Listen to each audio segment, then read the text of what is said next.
Namco's Phelios, which was released in 1990 for the Sega Megadrive, is a conversion of their little-known coin-op of the same name. It hails from an era when such games were common and still proved to be a draw in amusement arcades as well as on home game systems. It really was a different time then, when the promise of even a pared-down conversion of a game you played in your local arcade for your console or computer was an exciting prospect, and I suspect that accounts, in part, for the sheer deluge of scrolling shooters that flooded the market. That in itself is a point I'm conscious I've mentioned in other reviews, but a game like Phelios really forces you to ask the tough questions. When so many games are mechanically similar, what can any one of them do to make itself look appealing alongside the others? How much does it have to do? And whatever it actually does do, is it going to be enough?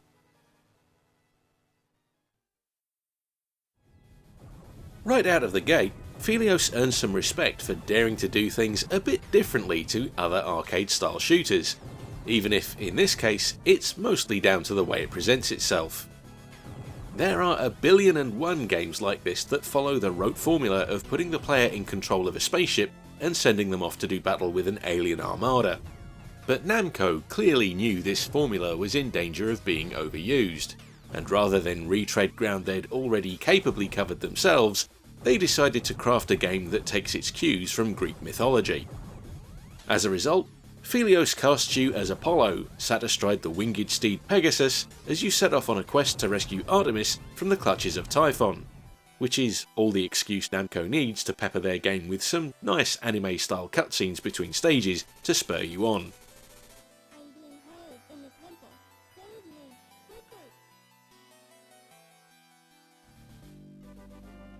Mechanically, Phelios is pretty simple, but that simplicity works to its advantage. This is a one-button shooter, so every button on the Megadrive controller does the same thing, but there's a minor twist which has a big impact on gameplay. A quick button press fires off a low-power shot, but holding the button down for longer charges Apollo's sword for a more powerful shot, R-type style. That's useful, as your standard shot isn't especially powerful, but a fully powered blast can carve through multiple enemies like a warm knife through butter. It's a tactic you'll be forced to use frequently as the game throws enemies at you relentlessly.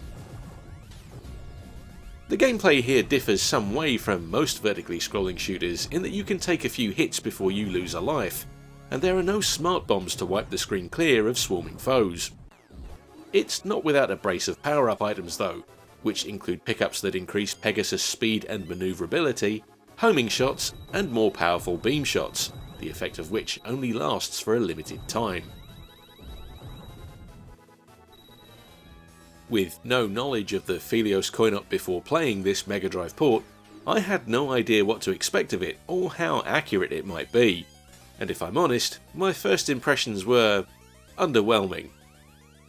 To begin with, it seemed like a fairly pedestrian shooter that was mostly trading on its unusual setting, and it isn't the most attractive game either in my opinion.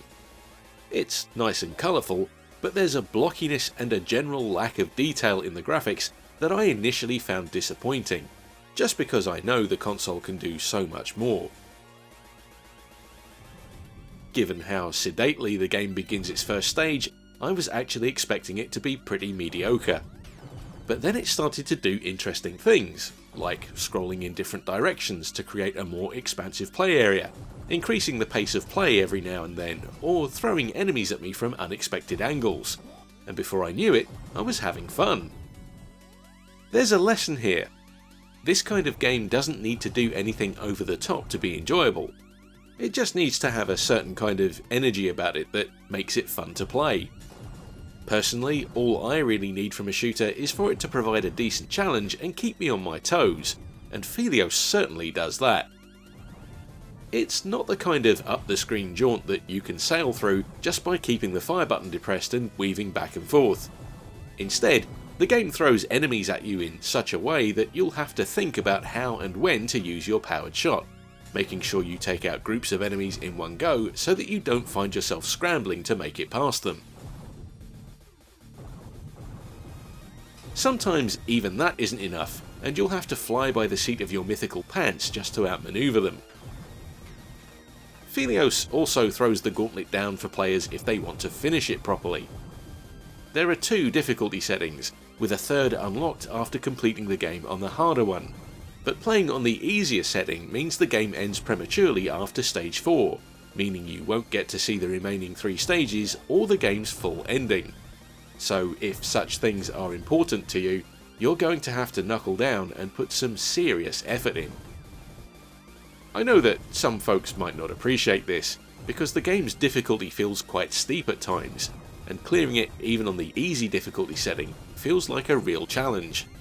But in an age of short-lived video games where success seems pretty much inevitable so long as you can be bothered to persist with them, I kind of respect that.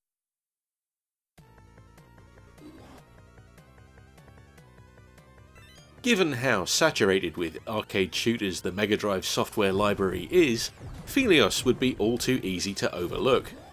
It's not the kind of thing that, when first seen from afar, screams for attention and demands to be played. But even though it's not necessarily the most dazzling showcase for the console, once you start playing, it quickly demonstrates that it's got the goods.